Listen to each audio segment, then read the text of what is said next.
Per noi Friuli Doc è sempre un'occasione importante per raccontare quello che è il mondo dell'artigianato, far conoscere i nostri artigiani e far conoscere soprattutto la passione e la cultura che loro mettono nei loro prodotti. La passione di provare, di giocarsi, di scoprire nuove cose e la cultura che è cultura del territorio, della materia, degli ingredienti, delle lavorazioni che fanno. Come associazione siamo contenti di essere qui a Friuli Doc insieme al Tipo Artigianato. Per noi è uno spazio molto importante perché Friuli Doc è una bella vetrina per noi, per far conoscere i nostri prodotti, per far conoscere la nostra professionalità.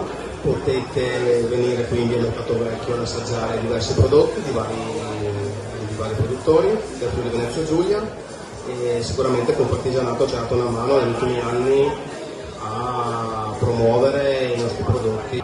Ecco, noi siamo orgogliosi di portare a Friuli Doc i nostri artigiani in via Mercato Vecchio per raccontare quello che è il bello dell'artigianato, quello che li distingue dalle produzioni di serie, quello che li rende veramente qualcosa di unico.